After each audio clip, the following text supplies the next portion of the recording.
হাবিব মেরাজের উদ্দেশ্যে রওনা দিবে। বন্ধুরে আমার, তিনি নামাজ পড়লেন। নামাজ পড়ার পরে বন্ধু বুরাক দেখলেন, মানে রওনা দিবে। ও বন্ধু, বুরাক দেখার পরে আমার নবীজি এমন ভাবে বন্ধু কান্না করতে শুরু করলেন, চক্ষু দুইটা যেন ঝর্ণা হয়ে গেল রে। আমার আপনার প্রাণের রাসূলের এই ক্রন্দন মোবারক দেখে, চোখের পানি মোবারক দেখে আল্লাহ রাব্বুল আলামিন জিবরাইলকে ডাক দিয়ে বলেন, ও জিবরাইল, আমার হাবিবকে প্রশ্ন করো, আমার বন্ধুকে প্রশ্ন করো, আমার হাবিব কেন রে ক্রন্দন করে, কেন তিনি কান্না করতেছেন, চোখের জল বিসর্জন দিচ্ছে। বন্ধু, আপনি আমি আনন্দ কোনো মুহূর্তে কিছুই মনে রাখি না, শুধু সামনের আনন্দ ছাড়া। কথা বলেন না কেন? আপনি যদি কোনো বিয়ে বাড়িতে যান, আপনি ওই পরের বাড়ি অথবা কনের বাড়ি, দুইটা জায়গা ছাড়া আপনার মধ্যে অন্য কোনো ইন্টেনশন থাকে না, ঠিক কিনা বলেন? কেমন নবীর উম্মত, আমাদের নবী আমাদের জন্য কত চিন্তা করে, আমাদেরকে নিয়ে বন্ধু কত ভাবে। আমার আল্লাহ যখন জিবরাইলকে একটা ডাক দিয়ে বললেন, ও জিবরাইল, সামনে আসুন। জিবরাইলকে একটা ডাক দিয়ে বললেন, ও জিবরাইল, আমার হাবিবকে প্রশ্ন করো গো, আজকে আনন্দের দিনে, আজকে খুশির দিনে, এমন প্রেমময় মুহূর্তে আমার হাবিব কেন রে ক্রন্দন করে? এবার জিবরাইল ডাক দিলেন, ইয়া রাসূলুল্লাহ, ইয়া হাবিবাল্লাহ, নবী গো, ও প্রাণের নবী, আজকের এই আনন্দের দিন, আজকের এই খুশির দিন, আপনার কান্নার কারণ কি? চোখের পানি বিসর্জন দেওয়ার কারণ কি গো নবী? এবার আমার নবী একটা ডাক দিয়ে বললেন, রে জিবরাইল, আজকে আমার জন্য আমার মালিক ভালোবাসিয়া আমার জন্য ফোরাক পাঠিয়ে দিল, কিন্তু আমার উম্মত গুলো কাল হাসরের দিন উলঙ্গ অবস্থায়, তার পরনের মধ্যে কোনো বস্ত্র থাকবে না, পায়ে কোনো জোড়া থাকবে না, ক্ষুধার্ত থাকবে, তৃষ্ণার্ত থাকবে। ওরে জিবরাইল, আমার উম্মত গুলো কেমন করে রে ওই কাল হাসরের ময়দান আপন আপন কবর থেকে 50,000 বছরের রাস্তা অতিক্রম করে আসবে? আমার সেই চিন্তা, আমার উম্মতের কথা যখন মনে হলো, আমি ক্রন্দন করে ফেলেছি রে জিবরাইল। এবার এই জন্য আমার রাসূলুল্লাহ দিয়ে বললেন, জিবরাইল রে, আমার উম্মতের কাল হাসরের ময়দানে কি অবস্থা হবে? এই কথা বলার পরে এবার আল্লাহ রাব্বুল আলামিন জিবরাইলের মাধ্যমে আল্লাহর হাবিবকে জানিয়ে দিলেন, হাবিব গো, ও জিবরাইল, আমার হাবিবকে তুমি খবরখানা জানিয়ে দাও, আমার হাবিবের উম্মত যদি পৃথিবীর বুকে পথ চলার ক্ষেত্রে আল্লাহ রাব্বুল আলামিনকে ভালোবেসে মদিনা ওয়ালার সাথে প্রেমের ডুরি লাগাইয়া কেউ যদি পথ চলতে চলতে ওই মৃত্যুর বিছানা পর্যন্ত আসতে পারে রে, আমি আল্লাহ কাল হাসরের ময়দানে আমার হাবিবের প্রিয় উম্মত গুলোর জন্য এমন বাহন ব্যবস্থা করে দিব। জোরে জোরে কন্যা সুবহানাল্লাহ, আরে জোরে বলেন না সুবহানাল্লাহ। যার নাম শুনিলে চমকে ওঠে, দিল বেকরার হয়ে যায়, গাইবি খবর দিনেওয়ালা এলো রে মক্কায়, গাইবি খবর। যার নাম শুনিলে চমকে ওঠে, দিল বেকরার হয়ে যায়, গাইবি খবর দেনেওয়ালা এলো রে মক্কায়, গাইবি খবর দেনেওয়ালা। আল্লাহ যারে ভালোবেসে সালাম জানাই, সেই নবীকে চিনিলাম না, কি হবে উপায়? ঠিক কিনা বলেন? আল্লাহ যারে ভালোবেসে সালাম জানাই, সেই নবীকে চিনিলাম না, কি হবে উপায়? আরে যার একটা আঙ্গুল ইশারায়, যার একটা আঙ্গুল ইশারায় চন্দ্র দুই ভাগ হয়ে যায়, গাইবি খবর দিনেওয়ালা এলো রে মক্কায়, গাইবি খবর। সবাই বলেন, ও যার নাম শুনিলে চমকে ওঠে, দিল বেকরার হয়ে যায়, গাইবি খবর এলো রে মক্কায়, গাইবি খবর। মনটা এখনো ওয়াজে ঢুকে নাই। এত সহজ কথা, নিশ্চয়ই কেউ না কেউ তো গজলটা শুনছেন, শুনেন নাই? অনেক অনেক ভাইরাল হয়ে গেছে গজল, এটা মারহাবা কর না কেন? আচ্ছা, আপনাদের পরিচিত একটা গজল গাইব? আমার সাথে সুর দিবেন তো? একটা জবানা বন্ধ রাখবেন, এটা আপনাদের চট্টগ্রামের গজল। গাইব? আমি তোমার প্রেমের ভিখারি ইয়া রাসূলুল্লাহ, আমি তোমার প্রেমের ভিখারি ইয়া রাসূলুল্লাহ ইয়া হাবিবাল্লাহ আমি তোমার প্রেমের ভিখারি আমি তোমার প্রেমের ভিখারি ইয়া রাসূলুল্লাহ আমি তোমার প্রেমের ভিখারি তোমার প্রেমের গড়ে সুরে নাই জিতলো না নাই জিতলো না গড়ে সুরে নাই জিতলো না তোমার প্রেমের গড়ে সুর নাই জিতলো না গড়ে সুরে নাই জিতলো না তোমার প্রেমে জিন্দা হলো উস্তরে হল্লা না ইয়া রাসূলুল্লাহ ইয়া রাসূলুল্লাহ ইয়া হাবিবাল্লাহ আমি তোমার প্রেমের ভিখারি তোমার প্রেমেতে আমার কলি জায়াঙ্গার গোড়াসুর কলি জায়াঙ্গার তোমার প্রেমেতে আমার কলি জায়াঙ্গার গোড়াসুর কলি জায়াঙ্গার দেখা দিয়ে শান্ত করো সাকিয়ে কৌসার ইয়া রাসূলুল্লাহ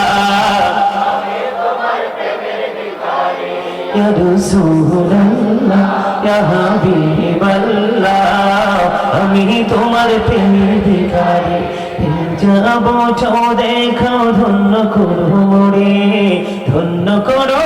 গোড়াসুরে ধন্য করো মোরে তোমার দিদার বিহনে পরাণ যে বাঁচি না ইয়া রাসূলুল্লাহ আমি তোমার ইয়া রাসূলুল্লাহ আমি তোমার প্রেমের ভিখারি ইয়া রাসূলুল্লাহ ইয়া হাবিবাল্লাহ আমি তোমার প্রেমের ভিখারি মারহাবা কামনা আরে যারা বলেন না মারহাবা বন্ধু আমার আমি যেটা বলতেছিলাম বন্ধু এবার কি হয়ে গেল আমার নবীজির প্রশ্নের জবাব যখন বন্ধু পেয়ে গেল ও বন্ধু পাইতে পাইতে এবার বোরাকের কাছাকাছি যখন শুরু হয়ে গেল এবার বোরাক একটু ব্যতিক্রমী আচরণ শুরু করলো ব্যতিক্রম আচরণ শুরু স্বাভাবিক আচরণ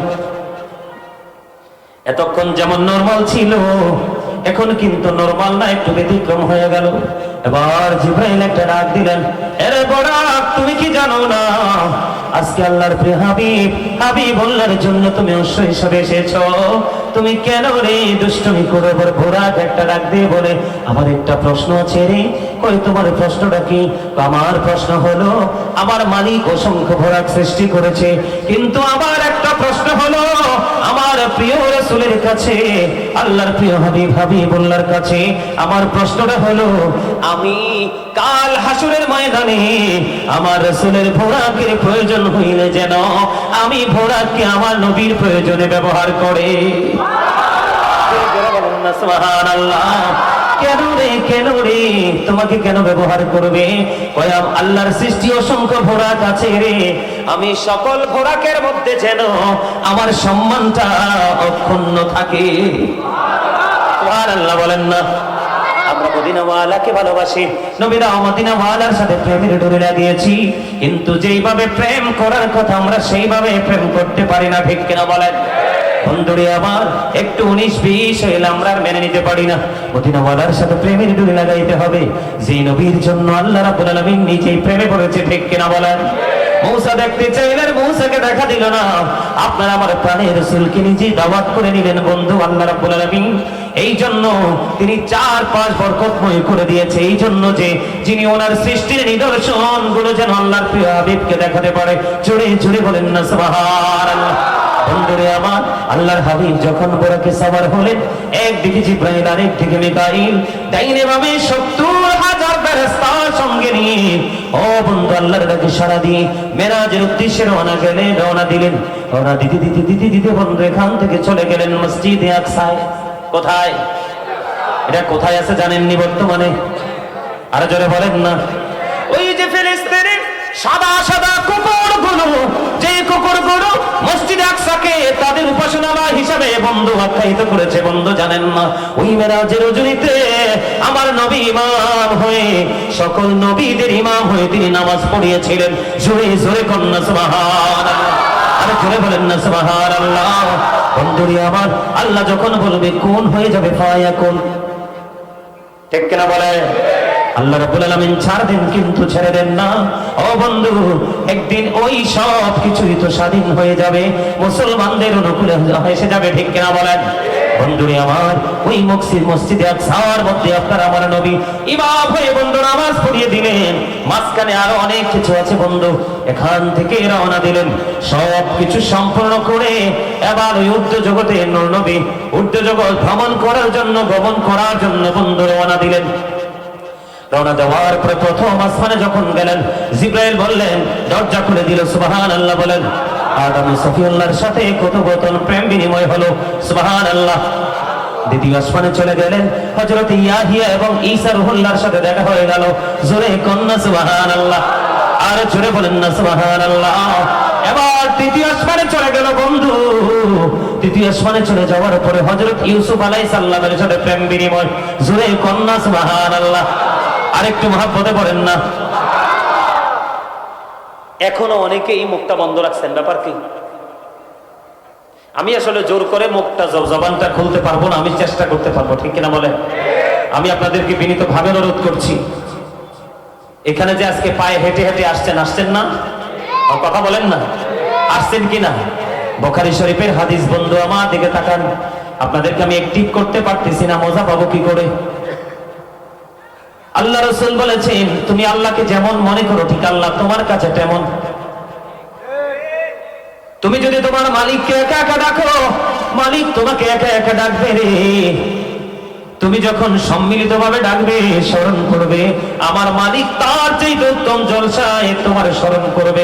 জোরে কন্যা সুবহানাল্লাহ। কেউ যদি আল্লাহকে পাওয়ার জন্য 1 বিঘা পরিমাণে হেঁটে আসে রে, আমার আল্লাহর হাবিবকে জানিয়ে দিলেন, হাবিব গো আপনি জানিয়ে দেন 1 বিঘা পরিমাণ যারা অগ্রসর হলো, সামনের দিকে এগিয়ে আসলো, আমি আল্লাহ তার দিকে গজ পরিমাণে এগিয়ে আসি। সুবহানাল্লাহ বলেন। কেউ যদি আল্লাহর দিকে 1 হাত পরিমাণে এগিয়ে যায়, আমার আল্লাহ কথা দিয়েছে আল্লাহ বান্দার দিকে 2 হাত পরিমাণে এগিয়ে আসে। বন্ধু কেন বোঝো না? আমার রাসূল জানিয়ে দিয়েছেন, আল্লাহ বলেছেন হাবিব আপনি জানিয়ে দেন, কেউ যদি জিকির করার জন্য আল্লাহর দিকে ছুটে আসে হেঁটে হেঁটে, আমার আল্লাহ তার দিকে দৌড়ে ছুটে আসে। আর জোরে কন্যা সুবহানাল্লাহ। আর মানে আপনি আল্লাহকে যত দ্রুত কাছে পেতে চান, আল্লাহ তার চাইতে দ্রুত আপনার আপন হয়ে যায় বন্ধু।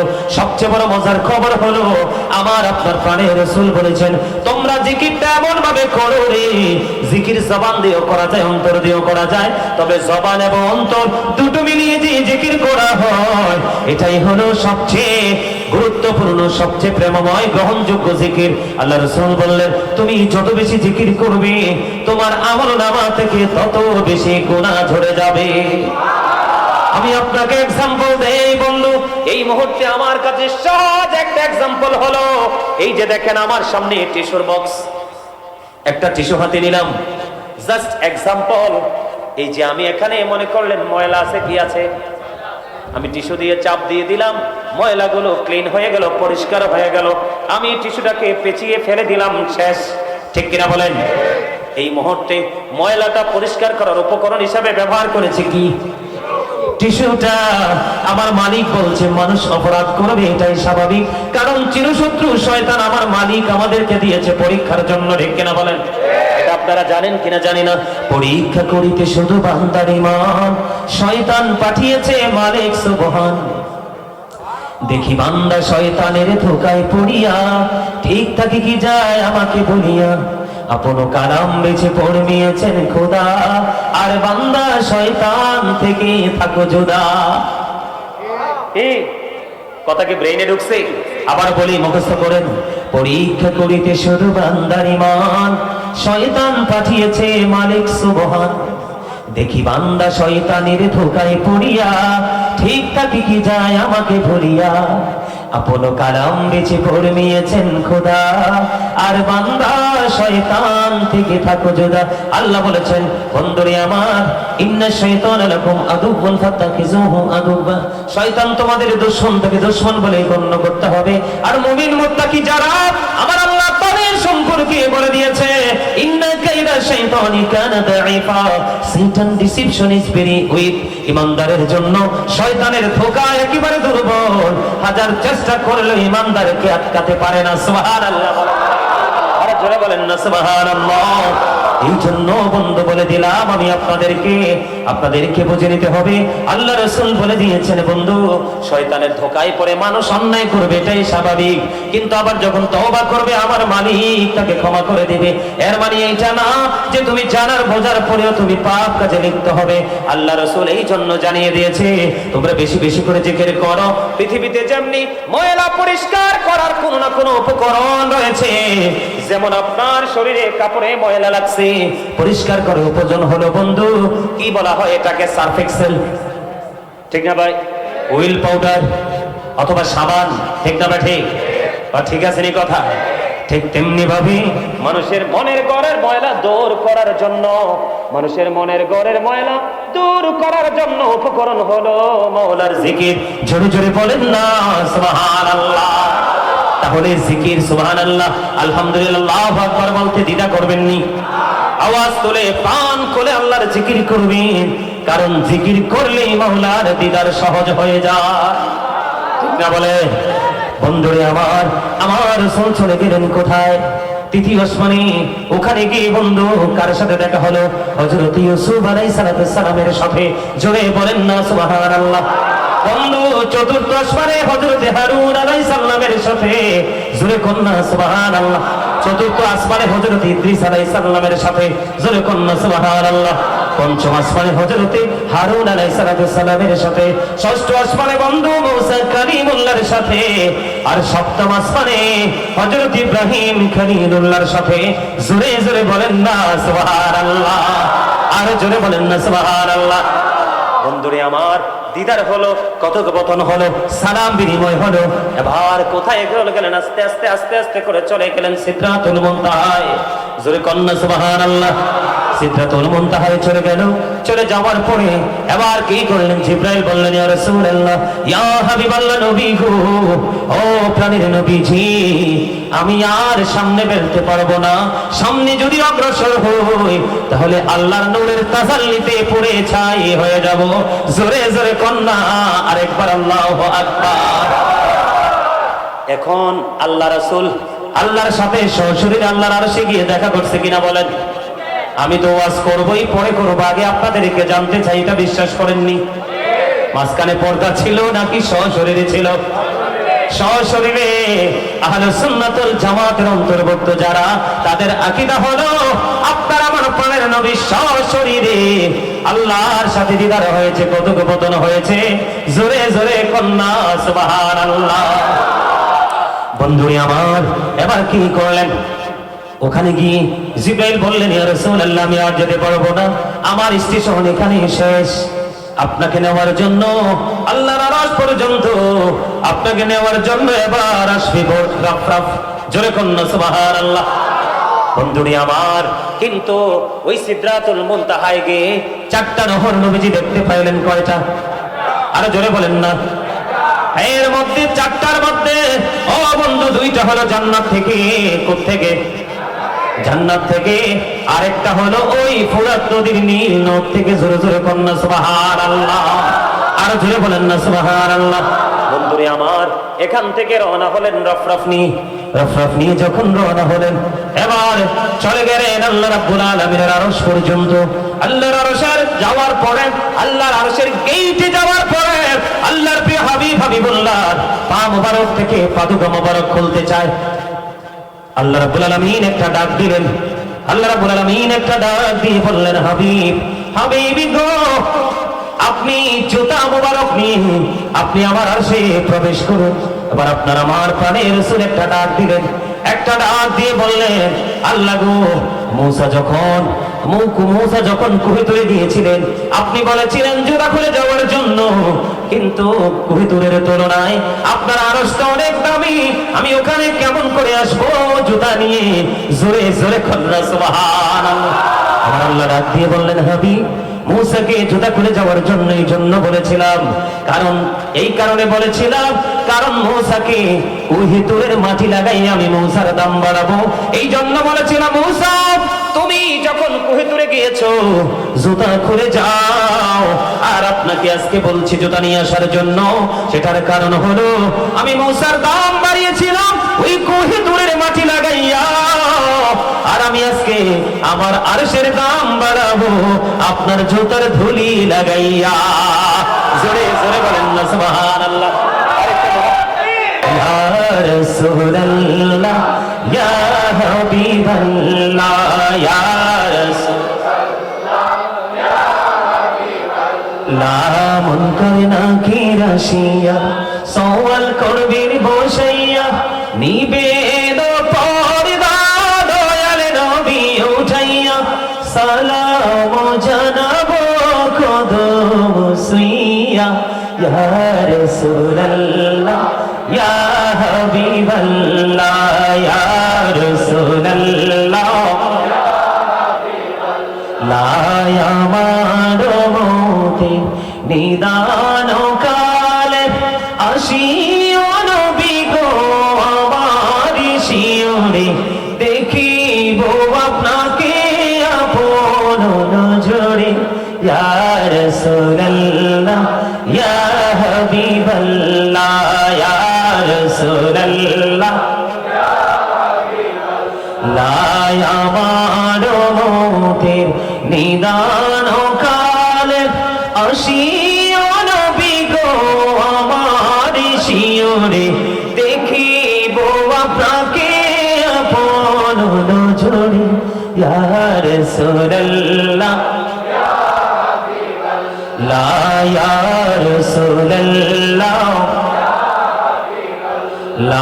শুনেছি হাদিসে দেখিলে আপনাকে জীবনের গোনা ঝরিয়া পড়ে, দিও গো দেখা দয়া করে। ইয়া রাসূলুল্লাহ ইয়া হাবিবাল্লাহ ইয়া রাসূলুল্লাহ ইয়া হাবিবাল্লাহ ইয়া রাসূলুল্লাহ ইয়া হাবিবাল্লাহ। গোসল করাইয়া কাফন পরাইয়া যখনই রাখিবে কবরে শোয়াইয়া, লইয়া গো কোলে গোলাম বলিয়া। ইয়া রাসূলুল্লাহ ইয়া হাবিবাল্লাহ ইয়া রাসূলুল্লাহ ইয়া হাবিবাল্লাহ। আসসালাতু ওয়াসসালামু আলাইকা ইয়া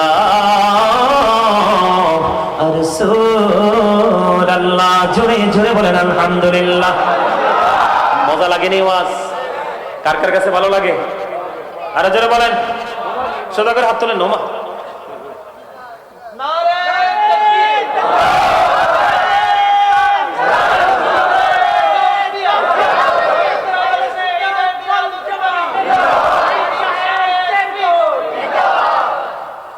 মানুষের সারা জীবন শুনছি যে শরীরে ক্লান্তি আসে, হাতে ক্লান্তি আসে, এটা তো আর শুনি নাই জীবনে।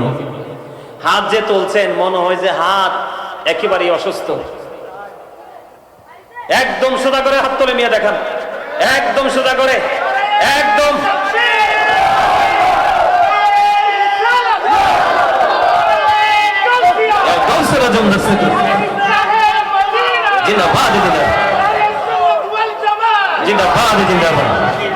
দিদি পাল তোলে দে মাঝি হেলা করিস না, দিদি পাল তোলে দে মাঝি হেলা করিস না। ছেড়ে দে নৌকায় আমি যাব মদিনা, ছেড়ে দে নৌকায় আমি যাব মদিনা। মৌকায় নবী এলো মা আমিনার ঘরে, হাসিলে হাজার মানি কাঁদিলে মুক্তা ঝরে। দয়ালে মুর্শিদে যার শাখা তার কিসের পাবো না, দয়ালে মুর্শিদে যার শাখা।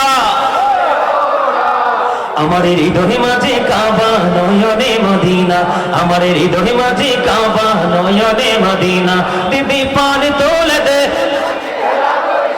দিদি পাল তোলে দে, মাঝি হেলা করিস না, ছেড়ে দে নৌকায় আমি যাব মদিনা, ছেড়ে দে নৌকায় আমি যাব মদিনা।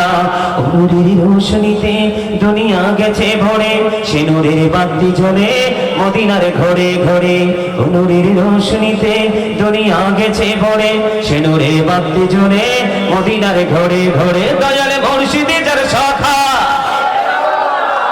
দয়ালে মুর্শিদে যার শাখা, তার কিসের ভাবনা, আমার হৃদয়ে মাঝে কাবা নয়নে মদিনা। দিদি পাল তোলে দে, মাঝি হেলা করিস না, দিদি পাল তোলে দে, মাঝি হেলা করিস না, ছেড়ে দে নৌকায় আমি যাব মদিনা, ছেড়ে দে নৌকায় আমি যাব মদিনা। দিদি পাল তোলে দে,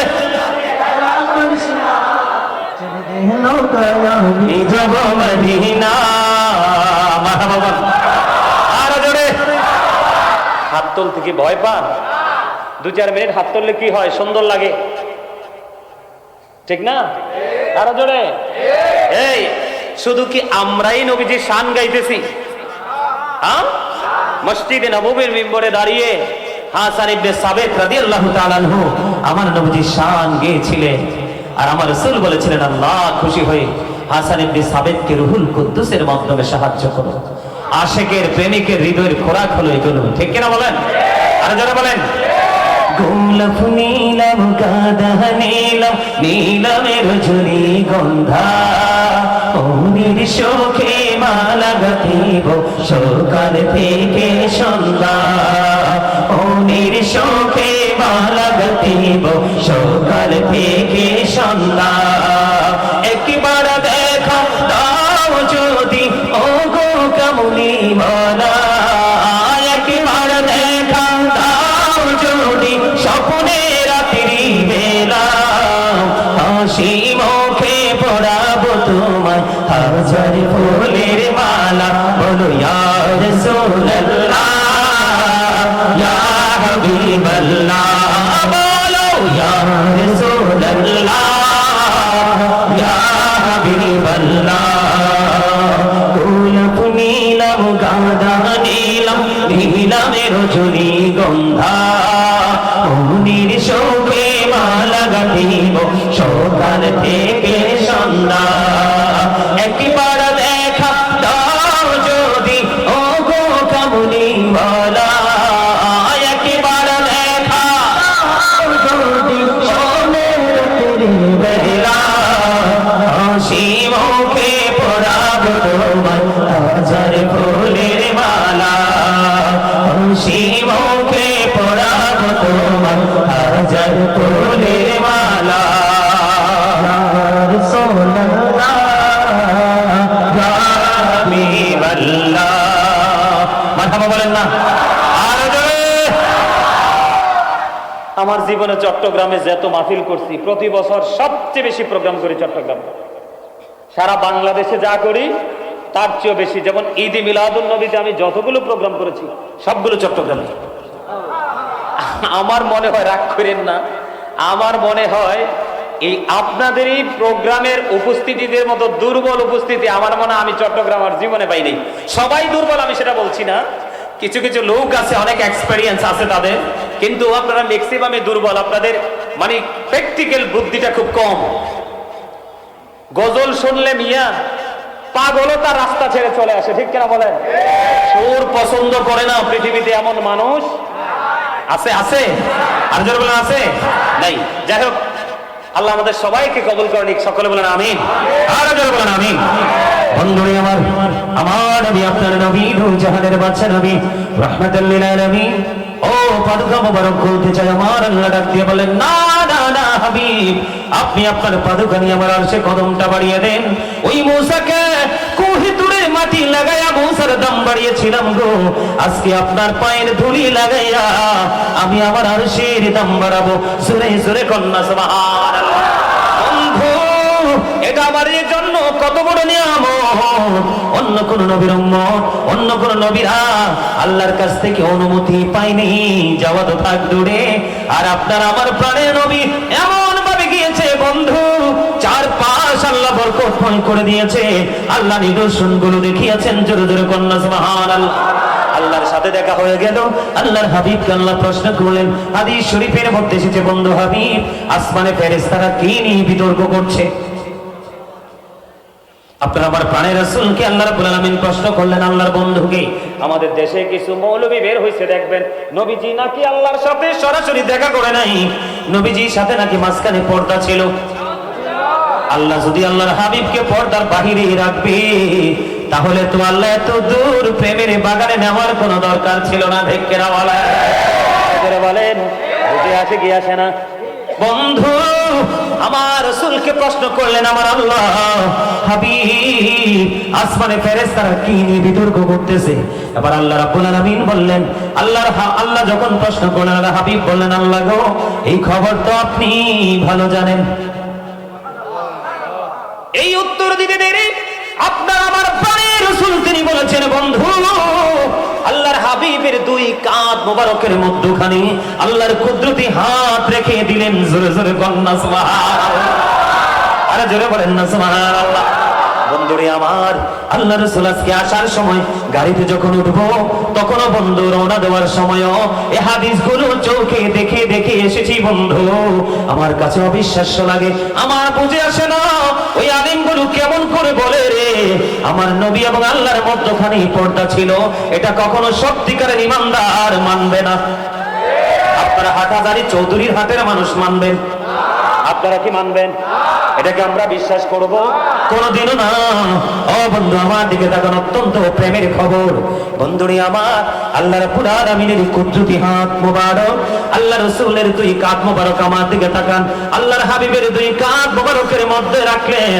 আমার রাসূল বললেন, আমার আল্লাহ যখন আমার কাঁধ মোবারকের মধ্যে আল্লাহর হাতটা রাখলো, আমার বুক পর্যন্ত প্রেমময় প্রশান্তি চলে আসলো। আর জোরে কন্যা সুবহানাল্লাহ। ইয়া রাসূলুল্লাহ, ইয়া হাবিবাল্লাহ, নবী গো, ও প্রাণের নবী, ও বন্ধু, এমন একজন নবীর উম্মত হয়েছি রে, আমার নবী শুধু মেরাজ করে নাই, নবী আমাদের জন্য মেরাজ নিয়ে এসেছে। আমাদের জন্য সবচেয়ে বড় নিয়ামত, সবচেয়ে বড় পাওয়া হলো মেরাজ থেকে আমার নবীর প্রতি যে প্রত্যেকটা জায়গা, প্রত্যেকটা শ্রেণীর প্রতি আমাদের ভালোবাসায় আমাদের ঈমানকে মজবুত করে দেয়। আর জীবন এবং মরণ, ওই দুইটা জায়গাকে সুন্দর করার জন্য যেটা সবচেয়ে বেশি প্রয়োজন, এটাই আমার নবী আমাদের জন্য নিয়ে এসেছেন। জোরে জোরে সুবহানাল্লাহ। আমার এবার আল্লাহ রাব্বুল আলামিনের হাত মোবারক রাখলেন, রাসূলের বুক পর্যন্ত প্রশান্তি চলে আসলো। এবার আমার নবীজি বললেন, আমি আল্লাহর আরশে দাঁড়াইয়া আসমান জমিনের শুরু থেকে শেষ পর্যন্ত যা কিছু আছে আমি নবী সব কিছু দেখে পেয়েছি। অন্য হাদিসের মধ্যে এসেছে, আমার দিকে তাকান, আপনারা আপনাদের চোখের সামনে হাতটা ধরেন, ধরেন না আপনাদের চোখের সামনে, আমার না, আপনার আপনাদের হাতটা তোলে চোখের সামনে ধরে দেখে আপনার হাতের তালুটা আপনার কাছে একেবারে স্পষ্ট। ঠিক কিনা বলেন? স্পষ্ট কিনা? আপনার আমার প্রাণের নবীজি, ও বন্ধু, আসমান জমিনের মধ্যে যা কিছু আছে একটা হাতের তালুটাকে যেমনি স্পষ্ট দেখা যায়, আমার নবী ঠিক তেমন স্পষ্ট ভাবে সব কিছু দেখে নিয়েছে। ওই আল্লাহ রাব্বুল আলামিনের মেরাজ যে আল্লাহকে দাওয়াত করে, হাবিবকে দাওয়াত করে নিয়েছেন, আল্লাহর আরশে দাঁড়াইয়া দাঁড়াইয়া। জোরে জোরে কন্যা সুবহানাল্লাহ। তাহলে মেরাজ আমাদের আমাদের জন্য বড় নিয়ামত, অত্যন্ত প্রেমময়। জোরে জোরে কন্যা সুবহানাল্লাহ। বন্ধুরে আমার, আল্লাহ রাব্বুল আলামিন আল্লাহর হাবিবকে নিলেন। এখন রাসূল বললেন, আল্লাহ গো, আমার জন্য তো আপনি মেরাজ বরাদ্দ দিলেন, কিন্তু আমার উম্মত যদি মেরাজ চায় আপনি কি, আমি কি দিব? তখন আল্লাহ রাব্বুল আলামিন আল্লাহর হাবিবের জন্য মেরাজ বরাদ্দ দিয়ে দিলেন 50 ওয়াক্ত নামাজ। কত ওয়াক্ত? আরো জোরে বলেন না, কত ওয়াক্ত? 50 ওয়াক্ত নামাজ আমাদের জন্য মেরাজ দিয়ে দিলেন। বন্ধুরে আমার, আমার নবীজি মেরাজে যাওয়ার পরে জান্নাত দেখলেন, জাহান্নাম দেখলেন। সবচেয়ে বড় ভয়ঙ্কর যে খবর, অনেক কিছু আছে বন্ধু, প্রাসঙ্গিক আমি সেইগুলো বলিনি, গুরুত্বপূর্ণ জায়গাগুলো টাচ দিয়ে দিলাম। আমার নবীজি জান্নাতের দিকে যখন নজর দিলেন, জান্নাতের দিকে নজর দিয়ে চাইয়া দেখলেন জান্নাতের মধ্যে গরিব মানুষের সংখ্যা বেশি আর পুরুষের সংখ্যা বেশি। কিসের বেশি সংখ্যা বেশি? গরিব এবং পুরুষ, এই দুইটা শ্রেণী বেশি রে। আর জাহান্নামের দিকে নজর দিয়ে চাইয়া দেখবেন ওখানে ধনী ধনী মানুষ আর মহিলা সংখ্যা বেশি। জোরে কন্যা নাউজুবিল্লাহ। বন্ধু, সবচেয়ে বড় ভয়ঙ্কর খবর হলো রে, আমি জান্নাতের দিকে যাই না রে বন্ধু। এখনকার মানুষের সামনে ওয়াজ করতে গেলে এত ভয়, এত ভীতি, এত ভয়ঙ্কর কথাবার্তা শোনার পরেও মানুষের মধ্যে কোনো পরিবর্তন আসে না। মানুষগুলো শুধুই দুনিয়া নিয়ে ব্যস্ত। আরে বলেন না কেন? আমি আগেও বলেছি, এখন থেকে আগে দুইবার বলেছি, এখনো বলতেছি বন্ধু, আপনার দুনিয়াও লাগবে, আখিরাতও লাগবে। তার কারণ হলো আল্লাহ রাসূলের এক সাহাবী অসুস্থ হলেন, নবীজি দেখতে গেলেন। দেখতে যাওয়ার পরে ওই সাহাবী একটা ডাক দিয়ে বললেন, নবী গো, আমার যত সম্পদ আছে আমি সবগুলো আল্লাহর সন্তুষ্টির জন্য কুরবানি করে দিব। রাসূল বললেন, না না না, সব কুরবানি করা যাবে না। আল্লাহ রাসূলকে বললেন, ইয়া রাসূলুল্লাহ, তাহলে অর্ধেক আমি কুরবানি করে দিব। নবীজি তাও বললেন, না না। এরপরে বললেন, ইয়া রাসূলুল্লাহ, তাহলে 1/3, তার মানে 3/1 অংশ। নবীজি বললেন, হ্যাঁ এটা করতে পারো। দ্বিতীয় দুইবার নবীজি কেন না করলেন? আমার নবীজি বলে দিয়েছে, তোমরা মৃত্যুবরণ করার আগে সন্তানকে যতটুকু সম্ভব হালাল উপার্জন দিয়ে তোমরা অর্থ দিয়ে যাও, যেন তোমার ইন্তেকালের পরে সন্তান কারো কাছে হাত পাততে না হয়। কিন্তু এর মানে এই না যে আমি সন্তানকে প্রভাবশালী বানানোর জন্য আমি সুদ, ঘুষ, অন্যের হক মেরে খাবো। ঠিক কিনা বলা? এই জন্য আমি আপনাদেরকে বন্ধু বলে দিতে চাই, আপনার আমার কি লাগবে? আপনার আমার দুনিয়াও লাগবে, আখিরাতও লাগবে। তবে দুনিয়াকে ভুলে, আল্লাহ রাসূলকে ভুলে দুনিয়া নিয়ে পাগল হওয়া, এটা পুরোটাই অভিশাপ। ও বন্ধু, আমি আপনাদেরকে বলে দিতে চাই, আল্লাহর হাবিব জাহান্নামের দিকে নজর দিয়ে দেখলেন ধনী ধনী মানুষ বেশি আর মহিলার সংখ্যা বেশি। এই জন্য আমি প্রায় সময় বলি, প্রায় ওয়াজে বলি, ম্যাক্সিমাম ওয়াজে প্রসঙ্গ আসলে বলি, the rich are not always happy. ধনীরা সব সময় সুখী নয়, the poor are born to suffer. গরিবরা জন্মগ্রহণ করেছে দুঃখ ভোগের জন্য, কিন্তু গরিবের দুঃখ নেমে আসে জীবনে সবগুলো সমাজের ক্যারেক্টারলেস রিচ ম্যানদের জন্য। ঠিক কিনা বলেন? চরিত্রহীন ধনী মানুষের জন্য গরিবরা অশান্তিতে পড়ে। কথা বলেন, ভুল বলছিনি? চরিত্রহীন ধনী মানুষ। এই জন্য নবীজি জাহান্নামের দিকে নজর দিয়ে দেখলেন জাহান্নামের মধ্যে ধনী মানুষ আর মহিলা বেশি। বন্ধুরে আমার, এর মধ্যে একটা সম্প্রদায়কে নবীজি দেখতে পাইলেন, এক একটা পেট এক একটা ঘরের মতো বড় বড়। বন্ধু খেয়াল করেন, অত্যন্ত ভয়ঙ্কর কথা। এক একটা মানুষের পেট এক একটা ঘরের মতো বড় বড়। জিবরাইলকে প্রশ্ন করলেন, ও ভাই জিবরাইল, এই যে ঘরের মতো বড় বড় পেটওয়ালা মানুষগুলো এরা কারা রে? আমার আপনার প্রাণের রাসূল যখন প্রশ্ন করলেন, জিবরাইল উত্তর দিয়ে দিলেন, নবী গো, এগুলো হলো আপনার নামধারী সুদখোর উম্মতগুলো। আমার রাসূল বললেন, জিবরাইল রে, এদের পেটের মধ্যে সাপ আর বিচ্ছু দেখা যায়। নাউজুবিল্লাহ বলেন না কেন? আর আরো জোরে বলেন না নাউজুবিল্লাহ। তাহলে এই সুদ কি খাওয়া যাবে? সুদ যারা খায়, সুদ যারা দেয়, সুদের যারা সাক্ষী হয়, সুদের যারা ইসলাম লেখে, সুদের টাকা মানে আসলে কি বলবো, এটা তো নাপাক জিনিস। এটা কিন্তু 1 টাকা দিলে বাড়তে বাড়তে কয় টাকা হয়? 100 টাকা। 100 টাকা বাড়তে বাড়তে কত হয়? 1000 টাকা। 1000 টাকা বাড়তে বাড়তে হয় কত? 1 লক্ষ টাকা। হয় কি হয় না? আমাদের মধ্যে আছে না নাই? আপনাদের এই চৌধুরীর হাটের মানুষের আসেনি? অমর খোদা মুইয়ান কি হরমু,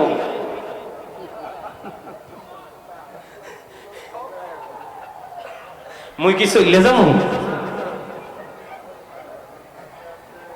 হাসিটাও তো অনেকে দিতে পারেন নাই, মেয়ে হাড়ে ডাকে মরবেন তো। আমার নবীজির হাদিস সুস্থ থাকার জন্য গুরুত্বপূর্ণ ভূমিকা রাখে হাসি, তবে অতিরিক্ত না। কি? আরো জোরে, আরো জোরে। মাঝে মাঝে একটু হাসবেন তো, হ্যাঁ হাসবেন সবাই, হাসির চেষ্টা করবেন তো। আল্লাহ সবাইকে মাঝে মাঝে হাসার তৌফিক দান করুক, অনেক বেশি হাসা থেকে বিরত রাখুক। সকলে বলেন আমিন। অনেক বেশি হাসলে আবার দিল মরে যায়। কি কথা কি বুঝতে পারছেন আমার? কি তাহলে সুদ কি খাওয়া যাবে? হ্যাঁ। আপনি 10 টাকা দিয়ে একটা জামা বানাইছেন, কয় টাকা? এর মধ্যে 9 টাকা হলো হালাল আর 1 টাকা হলো হারাম। এবার সুদের, ঘুষের, চিটারি, বাটপারি, চুরি, ডাকাতির যেটারই হোক হারাম, না পাক টাকা। এই 1 টাকা 9 টাকার সাথে মিলাইয়া যদি আপনি একটা জামা কিনে এটা দিয়ে নামাজ পড়েন, কিয়ামত হয়ে যাবে, নামাজ আল্লাহর দরবারে কবুল হবে না। লা তুকবালু সালাতুন বিগাইরি তুহুর ওয়ালা সাদাকাতুন মিন কুলুল। পবিত্রতা ছাড়া ইবাদত কবুল হয় না, হালাল টাকা না হইলে দানও কবুল। আবার কি করবেন? নবীজি মেরাজ থেকে আমাদেরকে একটা ট্রেনিং দিয়েছে যে সুদ খাওয়া যাবে, এটা হারামের উপর হারাম, হারাম টু হারাম, ঠিক কিনা বলেন? সুদের কাছে যাওয়া যাবে? এখন তো স্মার্ট ভাষায় বলে ইন্টারেস্ট, ঠিক কিনা বলেন? আবার বলে বেনিফিট, আবার বলে মুনাফা, কয় কি কয় না? না, এটা কোন কি? যেটাই বলেন টাকা থেকে টাকা বের করা সুদ। উল্লেখিত 2-1টা প্রক্রিয়া ছাড়া ম্যাক্সিমাম প্রক্রিয়াই সুদ। নাউজুবিল্লাহ বলেন। নবীজি মেরাজে কি দেখলেন? সুদখোরের পেট একটা ঘরের মতো বড় বড়, আর এই পেটের মধ্যে সাপ আর বিচ্ছু। সাপ বিচ্ছুর চরিত্র কি? ওমা সবাই কি কয় না? আর সরে কাজ কি? সবল দেওয়া, ঠিক না বলেন? এই দুনিয়ায় তো বাঁচতে পারেন, লাঠিয়াল বাহিনী দিয়ে পার হয়ে যেতে পারেন, পারে না? কিন্তু কবর, ফিউচার, তার মানে ভবিষ্যৎ।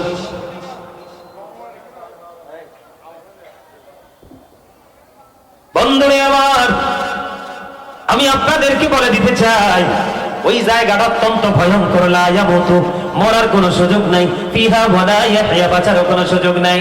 ওয়া মা হুম আনহা বিগাইবিন, ওখান থেকে পালাইবারও কোনো সুযোগ নাই। উপায় আসেনি তো সুদের কাছে যাওন যাইবো? আমরা যাবো? নবীজি ওখানে গিয়ে যখন ভয়ঙ্কর পরিস্থিতি দেখলেন, তাহলে আমরা কি করব না? সুদ খাবো না, সুদের সাক্ষী হব না, সুদ নিব না, সুদ দিব না। সুদের টাকা কালেকশনে কেউ যদি নিয়োজিত করতে চায়, আমি সেটাও করব না। আল্লাহ রাসূল বলে দিয়েছেন, তুমি জানার পরে, বোঝার পরে তুমি জানো একটা মানুষ জালেম, একটা মানুষ অত্যাচারী, একটা মানুষ মানুষকে কষ্ট দিতে পছন্দ করে, এটা জানার পরেও দুনিয়ার একটু সুবিধার জন্য যদি তুমি তাকে সমর্থন করে থাকো, রাসূল বললেন তুমি মুসলমান থেকে খারিজ হয়ে গেলা। নাউজুবিল্লাহ বলেন না কেন? আরো জোরে মনে রাখবেন, খোদা প্রাপ্তির পথ রয়েছে লুকানো, রয়েছে মানব সেবার মাঝে। পাবো না খোদাকে আল খেলনা, তাসবিহ আর যাই নামাজে। বুঝলেন, খোদা প্রাপ্তির পথ রয়েছে লুকানো, রয়েছে মানব সেবার মাঝে। পাবো না খোদাকে আল খেলনা, তাসবিহ আর যাই নামাজে। কি লাভ হবে আমি অন্যজনকে দোষে, সব পেয়েছি আমি আমার আপন কর্ম দোষে। বলেন সূরা ইউনূস 44 নম্বর আয়াত, আল্লাহ বলেছেন, ইন্নাল্লাহা লা ইয়াজলিমুন নাসা শাইয়্যান ওয়ালাকিন্নান নাসা আনফুসাহুম ইয়াজলিমুন। আল্লাহ বলেছেন, আল্লাহ বান্দার উপর জুলুম করে না, আল্লাহ বান্দার উপর অত্যাচার করে না, বান্দা নিজের উপর অত্যাচার করে। তার মানে প্রত্যেকটা মানুষকে আল্লাহ রাব্বুল আলামিন যেইটুকু সক্ষমতা দিয়েছে, এইটুকু সক্ষমতার উপরে সে খাইতে পারে, চলতে পারে। অতিরিক্ত করার জন্য সে হারামে নিমজ্জিত হয়। কথা বলেন না কেন? অতিরিক্ত বাড়ি গাড়ি। এই জন্য আমি বলি, জুলুম যারা করে না বন্ধু, হারাইলা দুকুল, জনম জনমকে দিও তোমার হবে না মাসুল। একেবারে ভেবে দেখো না তোমার কোথায় ঠিকানা, একেবারে ভেবে দেখো না তোমার কোথায় ঠিকানা। এখনো তো আছে সময়, বুঝো তোমার ভুল, জনম জনমকে দিও তোমার হবে না মাসুল। মারহাবা কর। সারা জীবন কাঁদলে কি আর মাসুল আসবে? একবার চলে গেলে আর ফিরে আসার সুযোগ। বন্ধুরে আমার, এখান থেকে বোঝা গেল যে সুদ খাওয়া যাবে না, মানুষের হক নষ্ট করা যাবে না। পেটের খিদা লাগলে পেটকেও যদি আমাকে সহযোগিতা না করে, তারপরে আমি সুদের সাথে যুক্ত হব না। জোরে জোরে বলেন না নাউজুবিল্লাহ। বন্ধুরে আমার, আমার নবী, আপনার নবী, প্রাণের নবীজি আল্লাহ রাব্বুল আলামিন 50 ওয়াক্ত নামাজ দিলেন। কত ওয়াক্ত? তিনি যখন মেরাজ দিয়ে চলে আসলেন, তার মানে নামাজ আসসালাতুল মিরাজুল মুমিনিন, ঠিক কিনা বলেন? নামাজ হলো মুমিনের জন্য মেরাজ, ঠিক কিনা? শুধু নামাজ মুমিনের জন্য মেরাজ না, নামাজ মুমিনের জন্য জান্নাতের চাবিও, ঠিক কিনা বলেন? মিফতাহুল জান্নাতিস সালাহ ও মিফতাহুস সালাতিত তুহুর। নামাজ হলো জান্নাতের চাবি, আর নামাজের চাবি হলো বন্ধু পবিত্রতা।